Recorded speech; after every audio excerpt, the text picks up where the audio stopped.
Gata nan ku. A wani gari mai suna Bagaruwa, an yi wata yarinya mai suna Abule, amma mutane kan kira ta da Abu. Abu yarinya ce ƙarama, amma sai wayo, kamar wata babbar mace. Ta kasance ‘ya ga wasu magidanta talakawa, kuma tana matuƙar son tubani. Shi yasa ake ce mata Abu mai tubani. Ko kuka take yi idan aka ce mata ga tubani, to sai ta yi shiru. Sunan babanta Hamma, mahaifiyarta kuma Kandala. Abu ce ‘ya ɗaya tilo da Allah ya basu. Daga ita ba su ƙara haihuwa ba, duk kuwa da irin buƙatar da suke da ita ta son tara ‘ya'ya. Abu ta kasance ba ta gani, wato dai makauniya ce, kuma ga ta yarinya ƙarama. Amma sai Allah ya zuba mata wayo da baiwa, har ake kallonta mai abin al'ajabi da ban mamaki. Idan iyayenta suna zaune suna hira, takan zo ta zauna a wajensu tana sauraron su. Wasu lokutan har takan yi musu nasiha a hakimce idan ta ji sun faɗi wani abin ba daidai ba. Wata rana Hamma da Kandala suna zaune suna cin kayan marmari suna hira. Sai Abu ta zo ta zauna a kusa da su.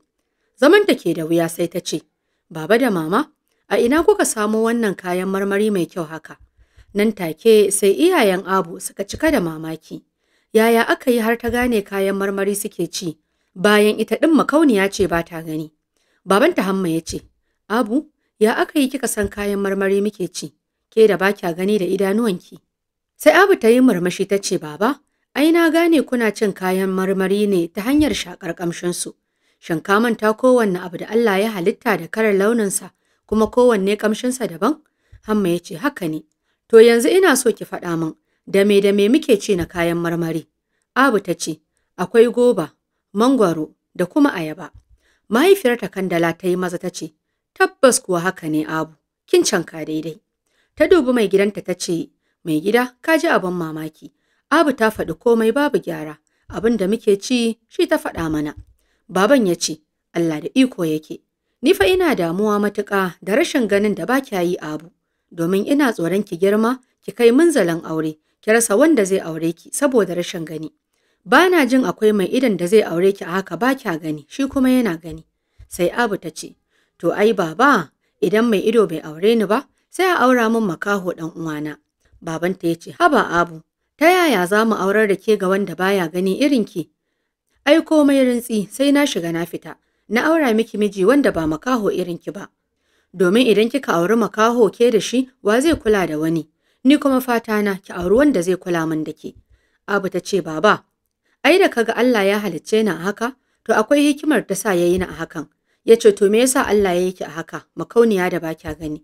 Abu ta ce, wannan kuma Allah shi kaɗai ya bar wa kansa sani baba. Amma dai ka daina damuwa saboda kasancewa ta makauniya. Wataƙila haka Allah yake son gani na, shi yasa ya halicce ni a haka. Zai iya zamowa da an yoni da ido biyu ina gani, ƙila da na zame muku wata fitina a rayuwa. Hamma ya ce, haka ne Abu, to Allah ya yi mana zaɓi na alkhairi. Kandala da Abu suka amsa da amin. Bayan wasu shekaru, Abu ta zama budurwa. Samari manema aure suka rika fitowa suna son aurenta. Amma mahaifinta Hamma ya ki amincewa da kowa a cikinsu, duk kuwa da cewa kowannensu so yake a bashi auren Abu. Rannan sai Kandala mahaifiyar Abu ta samu mijinta Hamma take tambayarsa, wai mai gida, me yasa duk samarin da suke son auren Abu ba za ka fidda mutum ɗaya ka aura masa ita ba?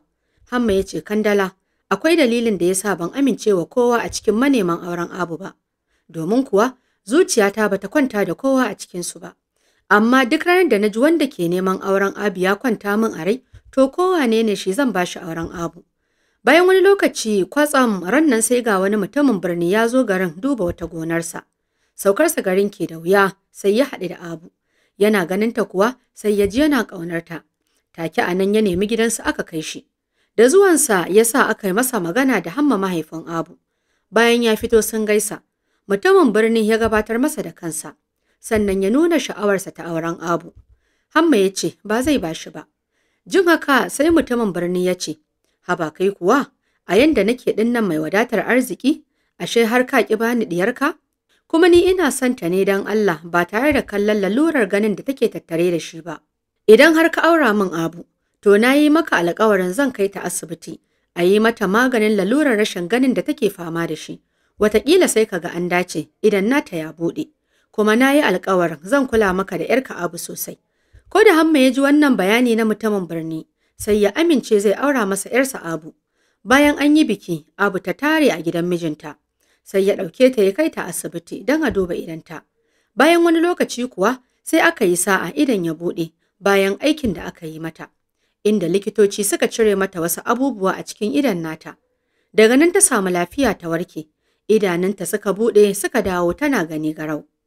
Iyayen Abu, Hamma da Kandala suka yi farin ciki sosai da wannan aikin ido da aka yi mata. Suka yi wa mijinta godiya. Hamma ya ce, Allah na gode maka, dama ni fata na bai wuce na samu wanda zai kula min da ‘yata Abu ba, kuma gashi yanzu na samu.